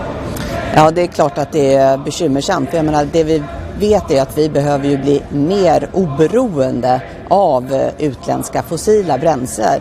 Men sen kommer det säkert vara en diskussion om precis när ska utsläppen ske. Ska man göra mer utsläpp nu och mindre i framtiden? Så att där får vi följa noga utvecklingen. Okej, vi kör Andreas. Nu återkopplar bara till det du sa om Nord Stream. Har det kommit upp några nya uppgifter kring vem som kan ligga bakom? För så länge man inte vet det så kan man inte liksom svara. Nej, inte vad jag känner till så har man ju inte någonting som har kommit ut, och så har man ju förmågan att säga vem som har gjort detta, den har inte ökat, och det ska man väl och säga att det kommer ju vara svårt. Energiåtgärder då, det tyska paketet har ju fått en hel del kritik. Vad säger du om det? Det finns någon som menar att det kan driva upp gaspriserna som kan leda till högre priser i så fall i Sverige, och dessutom att man subventionerar gas. Det är klart att det är en väldigt speciell situation i Tyskland, för de är oerhört beroende av den ryska gasen på ett sätt som vi inte är i Sverige, och det är klart att det känns i plånböckerna både för hushåll och företag på ett annat sätt än vad det gör i Sverige. Sen finns säkert en frustration också över att Tyskland har lite starkare statsfinanser än en del andra länder och därmed har också större förmåga att agera på det här sättet. Okej, jag tänker att vi tar TT så att vi hinner med även. Nya åtgärder för att låna emot pengar på EU-nivå för att finansiera det här på något sätt? Det är dåligt. Ja, för att det är klart att vi ska stödja varandra i EU i den här situationen. Det har vi också gjort när vi har agerat gemensamt på vad gäller energimarknaden. Men det som är väldigt bra just nu, det är att den återhämtningsfonden som vi kom överens om under corona för att återstarta de europeiska ekonomierna, de pengarna har ju ännu inte betalats ut fullt ut, utan de kommer ju nu. Så de kommer ju väldigt bra tidsmässigt. Annars är det ju ofta så när man kommer fram till något sånt så kommer sedan pengarna betalas ut först när ekonomin är på väg en uppgång. Men nu kommer de här pengarna ut när ekonomin är på väg en nedgång. Så att där har vi ju faktiskt resurser som kommer att hjälpa länderna. Det finns bulgariskt intresse för att köpa Gripen, sägs det. Är det något du tänker ta upp med din bulgariska kollega här inne idag? Exakt. Jag menar, vi är alltid entusiastiska över att sälja Gripen. Vi har hög kvalitet på den tillverkning som vi har i Sverige och det finns också stort intresse för att köpa det. Vi har bland annat sålt stridsfordon till andra länder helt nyligen. Sveriges regering var ju ogillade idén om återhämtningsfond. Men gick ändå med på det beslut? Kommer man även gå med på någon slags gemensam uppgång när det gäller att få ner energipriserna? Nej, men det jag säger är att de här pengarna som vi kom överens om då, de kommer ju ut nu. Så det kommer ju hjälpa länderna här och nu. Och långsiktigt handlar det här om att jag menar, i grunden den tillväxt- och stabilitetspakt som man kom överens om var en bra idé. Alltså man ska inte ha för hög statsskuld. För då hamnar man utan möjligheter att agera när det kommer en kris. Och det är därför som jag alltid har predikat att det är läge att spara i ladorna i goda tider. Så att man kan agera i dåliga tider. Men sen ska vi också säga att agera är svårare i det läge vi har nu än i en vanlig konjunkturnedgång. Eftersom vi har en inflation. Så det kräver ju en väldigt balanserad finanspolitik i ett sånt här läge. Så att man inte... till exempel mycket stora skattesänkningar till personer med höga inkomster. Ja, det är ju inte det som är läge att göra nu. Vi har ju sett vad det kan leda till i här och nu. Och det är också heller ingenting som internationella valutafonden rekommenderar. Utan ska man stötta de hushåll som har det tuffast. Det finns väldigt många olika förslag om gaspriserna. Var tror du att man landar idag, även om det inte har ett beslut? Det blir inget beslut, men jag tror att det kommer bli jag tror många kommer trycka på för ett pristak på gas. Det är min bedömning. Får vi se exakt vad diskussionen slutar. Nord Stream, om allt mer pekar mot ett sabotage, betyder det att Sverige måste skydda ännu mer känslig infrastruktur än vad som redan finns? Ja, vi har ju faktiskt sedan tidigare en förhöjd beredskap kring känslig infrastruktur. Det har ju också varit uppmaningar nu efter Nord Stream att ytterligare öka vaksamheten. Vad gäller det tyska jättepaketet, många länder är rädda för att det kommer snedvrida konkurrensen på inre marknaden om tyska företag får mycket hjälp. Ser du någon sån risk? Ja, det är man kanske så här. Jag vet att det finns en frustration över att Tyskland har starkare statsfinanser än en del andra länder. Men det är faktiskt en situation som man har försatt sig i alldeles själv. Betyder det att Sverige kommer att borde använda liknande starka resurser för att hjälpa svenska folk? Alltså, Sverige är i en helt annan situation än Tyskland. Vi är ju inte alls beroende av den ryska gasen på samma sätt som dem. Vi har höga elpriser ur ett svenskt perspektiv, men verkligen inte i ett europeiskt perspektiv. Men med det sagt, det är klart att man behöver vidta åtgärder, men det kräver ju en väldigt balanserad politik. Att bara vräka ut pengar i det här läget, det har vi ju sett i Storbritannien vad det kan leda till. Utan här handlar det om att föra en ansvarsfull ekonomisk politik. Och till skillnad från de europeiska länderna så är vi inte heller med i euron, utan vi måste ju själva vi behöver ju ta ett mycket stort ansvar över att föra en ansvarsfull ekonomisk politik. Och det kommer vara en stor uppgift för en ny regering med många partier som hade väldigt vidlyftiga vallöften och där man ju verkligen inte är överens om finansieringen. Så att det här kommer vara en svår uppgift. Okej, jag tror vi får... Konkurrenssituationen för svenska företag kommer inte skadas av det tyska paketet.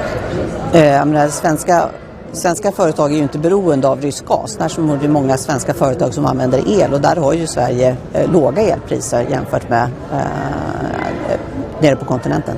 Okej, tack så jättemycket. Everyone said it's not worth talking to you.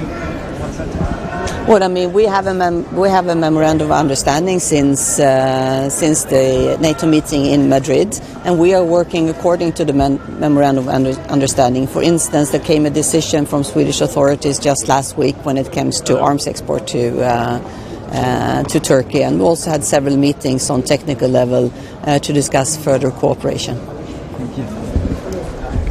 Together, stronger, together, stronger, together, stronger, together, stronger, together, stronger, together,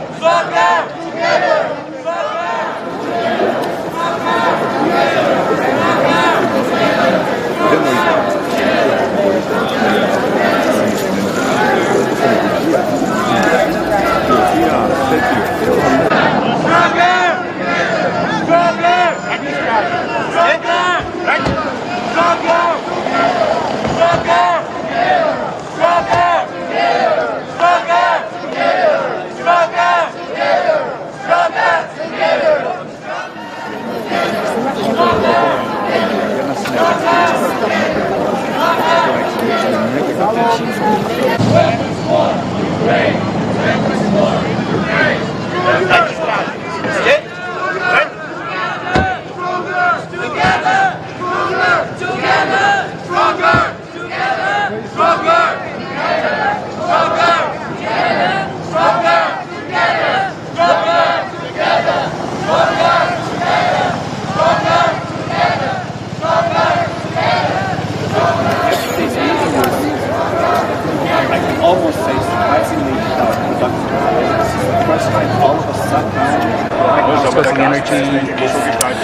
Yeah, well, first of all, over the 2 days, I think the key themes, one, unity behind Ukraine, and that was very evident at yesterday's European Political Community meeting and dinner last evening. Very, very strong unity behind the people of Ukraine against Russian aggression. And yes, yesterday and today at the informal council meeting, energy will be the dominant issue, and also the impact of the energy crisis on the economies across the European Union, and the sense that unity again is important. It's similar to what happened in COVID-19. The European Commission, the European Union came together and had a coordinated set of policies from public health to vaccination. Likewise, in this crisis, efforts I think are continuing to be made to see if we can get a European-wide response to the energy crisis issue. Not simple, because different member states are coming to this from different positions. We all want to arrive at the same destination to try and limit the exponential growth in prices, but also making sure that we have security of supply. So I think there'll be a good discussion today, but I don't anticipate anything final conclusions out of today's meeting, but I think there'll be further work to be done before the formal council at the end of the month. And do you share the concerns about Germany's €200 billion cushion for consumers and businesses, and that this breaches solidarity? Well, again, look, many member states have taken measures to try and protect their businesses, to protect jobs, and to also alleviate pressures on households. And we have taken measures as well in Ireland. Yesterday, at the various workshops we had on this, there was a general view that there should be a more cooperative or collective approach, and every member state, including Germany, were on for that. So it's the working out of that now is going to be the issue. And the Commission had some proposals on this. There was a non-paper, as you know, that was at the Energy Council meeting, and so and we have further correspondence from the President to the Commission. So there is work underway, and I think it's where practical, workable solutions have to be developed, as opposed to political wish lists. In other words, politicians may wish for a magical answer to this. There is none. It's a wartime situation that has a negative impact on everything. But the capacity still exists for Europe to work in a coordinated, united way to deal with the price issue and its impact on economies. And I believe something will be worked out, but it's going to take a bit more time. You've said that if there isn't European proposals forthcoming next year, that there will be a domestic price cap. So that same thing as saying there will be a price cap. Sorry? You and the Minister of Finance have said that the government will work on its own proposals if there isn't agreement forthcoming in Europe. Is that the same thing as saying that a price cap is coming next year? No, I think that was more in relation to the windfall tax. We haven't made decisions in terms of domestic price caps. We've had concerns about just sending blank checks to energy companies. But at a European Union level, there is talk about a redesign of the market in the first instance, that the market is now not functioning as a normal gas market. So it's far better that it's done on a European-wide basis. And I think proposals are being worked up. Still a bit of work to be done in relation to it. It has to happen at a European-wide level because it will affect the entire European gas market. And that's where the focus is now. In relation to windfall taxes, we will benefit from the Energy Security Council decision. But again, the application of that in terms of our domestic environment remains to be worked out. Were you encouraged by the reception Prime Minister Liz Truss received yesterday and the apparent warming of relations between herself and President Macron?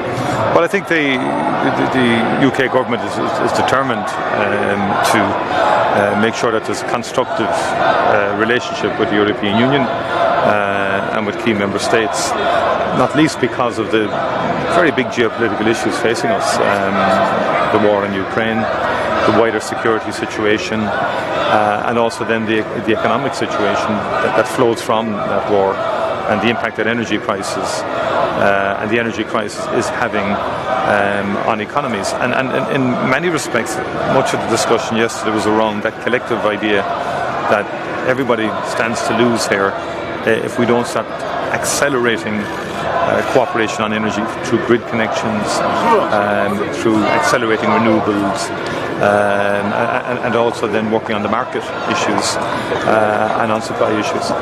So I think it's positive to see that, and I think that will continue. Prospects of getting agreement ahead of the October 20th deadline for the Northern Ireland Assembly? Well, again, I said yesterday, I'm not going to be into daily commentary on this. I do think space needs to be created. I think I wouldn't understate the difficulties that are there. And, the European Union and the United Kingdom government are beginning a process. So I think we should allow space to see what emerges from that. Thank you very much indeed. Thanks. No veto from EU. No veto from EU. No veto from EU.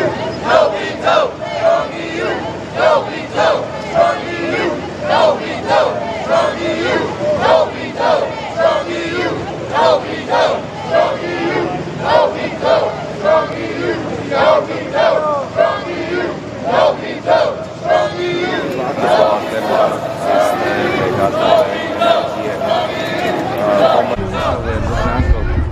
Hladno dneska. Tak dnes je veľmi dôležitý deň, pretože bude zasadanie vlastne premiérov, hoci je to neformálny summit a nepríjmajú sa nejaké závery, ale dávajú sa jasné odporúčania Európskej komisie. To naliehanie, myslím si, že nás všetkých lídrov bude, aby to riešenie prišlo čo najrýchlejšie. Tá urgentnosť je veľmi vysoká. Celá Európa čaká práve na to, aby sa nám podarilo prasknúť tú plynovú bublinu.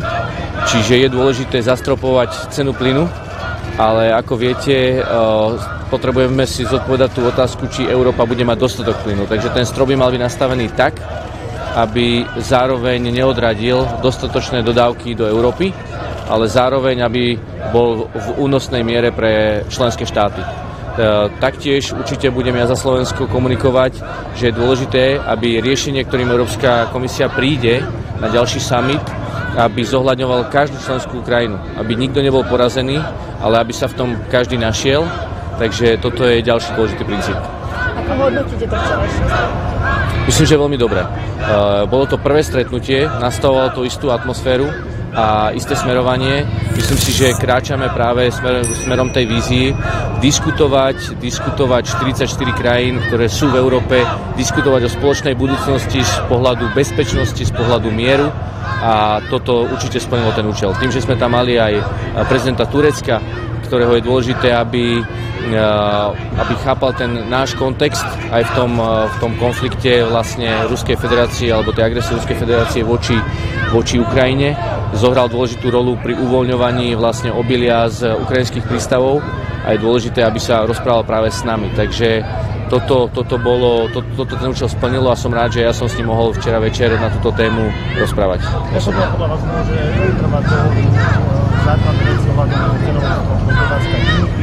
Myslím si, že to musí byť otázka dní. Musí to byť otázka dní. A čo sa týka migrácie, budete aj to nejako rozoberať? Uvidíme, či sa dostaneme aj k tomuto. Vieme, že pri tej migrácii tá to riešenie je na maďarsko-srbských hraniciach, teda na vonkajších šengenských hraniciach, ak to mám povedať úplne presne. A preto je dôležité, aby sme pomohli Maďarsku posilniť vlastne kontroly na hraniciach, pretože ako náhle už títo ľudia sa dostanú do Európskej únie, tak readmisné nejaké požiadavky už nedávajú zmysel, o to viac, ak sú to ľudia zo Sýrie a Afganistanu, pretože tieto krajiny sú definované ako krajiny, ktoré majú vojnový konflikt a preto ich neviete repatriovať do tých krajín, takže preto je dôležité zabezpečiť tú vonkajšiu hranicu. Aby sme mohli ako občania Európskej únie a občania Schengenu využívať komfort toho Schengenu, to je dôležité. Viete čo, tam sme hovorili o tej Ukrajine. Tam sme hovorili hlavne o tej Ukrajine a práve o ich dôležitom postavení v tomto celom konflikte. A hlavne teda ja som mu hovoril o tom, aby pochopil, alebo teda snažil sa mu vysvetliť ten európsky kontext, že v tomto je dôležité, aby teda bol na našej strane. Čo sa týka Maďarska, prístupu Viktora Orbána, možno ten nálady, či sú tam nejaké rozpory, čo sa týka navrhovaných riešení postoj Maďarska k nim? Myslíte teraz je tak, nie, myslím si, že v tomto bude jednota. Tam je hlavne dôležité, viete, my si musíme uvedomiť, že Európa potrebuje mať zabezpečený dostatok plynu. A preto musíme veľmi citlivo pozerať na to, ako ten strop nastavíme, aby sme si neodstrihli niektoré budúce dodávky, ktoré majú do Európy prísť. A hovoríme teraz o krátkodobom, o najbližšej vykurovacej sezóne. Ako náhle vyriešime najbližšiu vykurovaciu sezónu, potom sa môžeme rozprávať o strednodobom a dlhodobom pláne, ale dnes nás tlačí topánka práve z toho krátkodobého, čiže najbližšia zima a jar. Okay. Ďakujem pekne. If I expect? Oh, well, no, I don't think it's going to be about the decision. It's going to be about the recommendation toward the European Commission because they need to come with the plan. We definitely need to push on the Commission to come with the proposal very quickly. It's really, the urgency is very high. Everybody is waiting for the price bubble to be broken, so definitely, yes. Nothing discussed today, but do you think China-EU relations have gotten worse in the past weeks and months? Well, honestly, I think right now the biggest focus for the Europe is first of all the energy crisis, which is very much related to the conflict Ukraine, basically Russian aggression on Ukraine. That's where we have to put the maximum effort, and of course we need to have this resolved globally. But this is where it's all around. So we had yesterday the president of Turkey on our European political community meeting, which was very important to have him here. And I'm glad that we could speak on the perspective of the Europe, or from the perspective of Europe, and really understand how each country plays an important role to resolve this whole situation under the principles of European Union: rule of law, sovereignty, and integrity, territorial integrity. These are the values that we in Europe live, and these are the best values for any citizens, and also the citizens of European Union. Central European and Central Eastern European countries, China has been an important partner in the past years. Did this change? Well, I wouldn't say it was kind of overlapped with the situation that we have currently. That's because right now, because the energy crisis in such an extensive way touching our lives, then it seems that you don't see the other levels. So that's why when you look, everybody is speaking about resolving this is first. If we do that for the upcoming 6 months, then we can go back to the topics that we're dealing with from the midterm and long term. So we'll get to that, but right now we have to deal with providing security and safety for our citizens during the winter and the spring. So what gas price cap would you support? Excuse me? Which kind of gas price cap would you support? Yeah, well, you have to look at it from the perspective of common sense. Europe, in first place, needs enough gas. We cannot have a solution that will cut deliveries of gas, because if we don't have any gas, it doesn't matter what it costs if you don't have it. So that's the first principle you have to watch. And then, when we can guarantee enough gas for the winter and the spring, then we can speak to get it as low as possible. But you have to look for this special marginal level, so it doesn't break and it doesn't cause that the suppliers will say, okay, we'll deliver somewhere else. We have to avoid it. So to find the exact level, the price level, that's what the experts should do, and they should do it very quickly. Everybody's waiting for that. Will Europe's solidarity hold in this energy crisis? Excuse me? Will Europe's solidarity hold in this energy crisis? It must. We cannot survive without the solidarity. That's very important. But the solidarity must be done based on exact calculations. Each country needs to do the homework and see what is their consumption, what is their capacity of savings, and what is the gap in between, and then we have to speak how we can help each other. Because on one hand, I'm very thankful to all the citizens, but also companies who are already reducing their consumption, because there is a great potential. And we have to do this not only within the nations, but among the nations. So we know, because, for example, Slovakia is a very industrial country. We consume a lot of electricity and gas in our factories. If we shut them down, the people will lose their employment, their job, their salaries, etc. So we have to be very careful on that. Have you got an agreement with Austria concerning gas storages? We don't need to have an agreement, because we have our own gas storage. Austria has own gas storage, so the storage is not the case, especially between Austria and Slovakia. So we don't need to discuss that. Do you think that Europe needs a new? Excuse me, I'll go here and then I will go.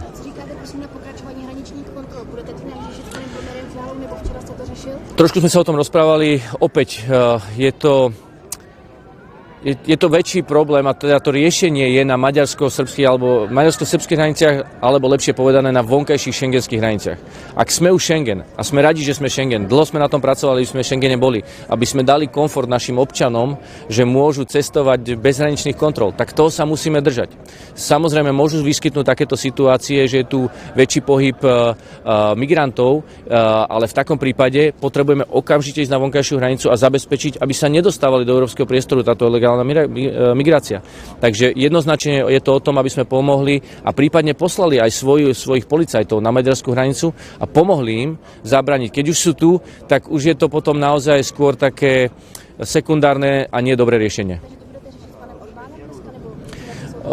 Myslím, že áno, tá diskusia aj tak neformálne popri všetkých tých témach bola, ale je možné, že to zaznie aj dnes, že sa o tom čiastočne porozprávame, ale my už sme aj jasne komunikovali, naši ministri vnútra komunikujú, my sme ochotní pomôcť Maďarsku v tomto a samozrejme aj ďalšie krajiny, pretože tá hranica je pomerne veľká a treba ju výrazne posilniť. Vidíme, že ak aj dáte plot, tak to nie je nevyhnutne prekážka, takže určite posilnite kontroly tam. Pán minister, what does Slovakia need a new support instrument such as the recovery package, but for energy? Well, I think it's too early to say, because we don't know what will be the final price of the gas and the electricity. This we will know within a couple days or weeks maximum, because once we have the solution and we'll see what the market does, then the prices will stabilize at a certain level, and then we see the gap between what is affordable and what is the price, because every government will have to subsidize, and based on how much this will be, we'll have to see whether it's in the capacity of the governments to provide out of their own budgets or out of the taxes, because we know that right now the windfall tax is really, or the windfall profit is so huge in certain countries and in certain companies, so it should be reimbursed back, but this wasn't approved last week. So, and if there is need for more money, then we can speak about it. But now it's too early, and hopefully it will not be necessary, but we'll see. What are Slovakia's next plans to deliver weapons to Ukraine outside of the pro-Russian Well, tendencies in Slovakia? Ukraine, we have to understand that the situation in Ukraine, their victory, is important.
1500 metrů. Ale jako já to jako když já nemůžu, já musím to. Já chci být takhle. Jako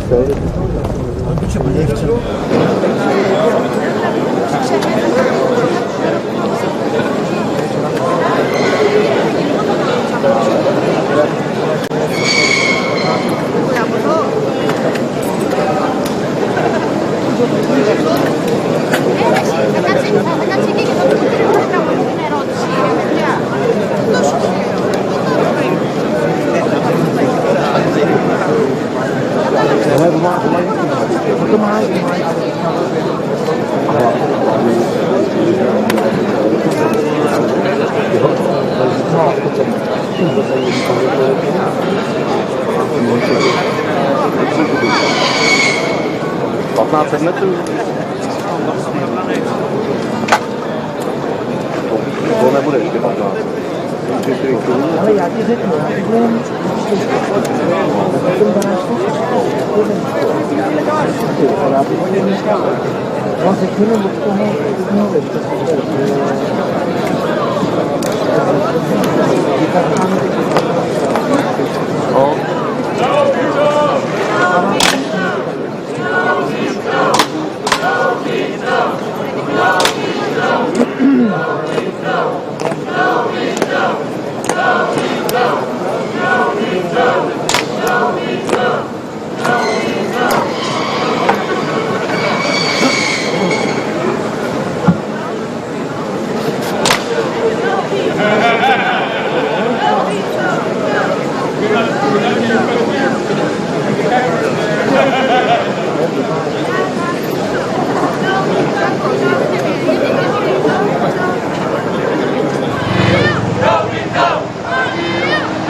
I do hope that we shall make a step forward and, during the European Council in Brussels we can finalize a deal. What do you think about the 200 million package of Germany? No comments. Is energy dividing Europe? I do believe no. So China has gotten worse in the past weeks.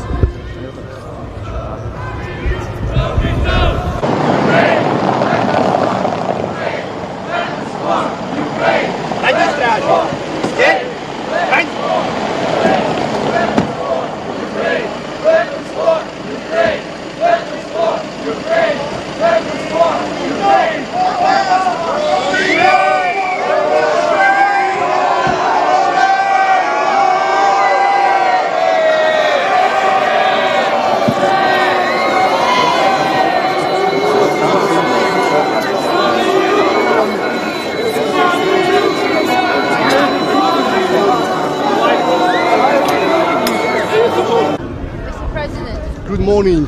We had yesterday a very important meeting, the first meeting of the European Political Community.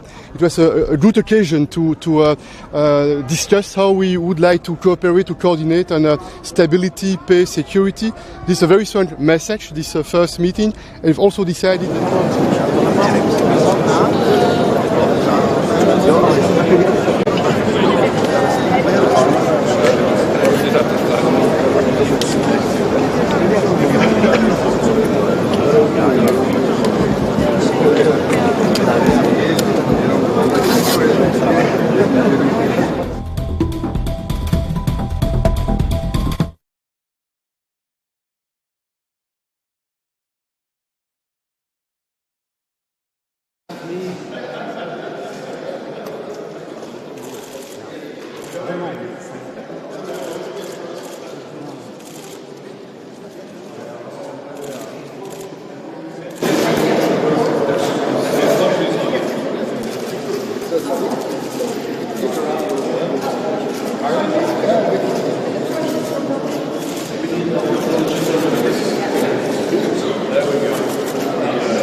Yes.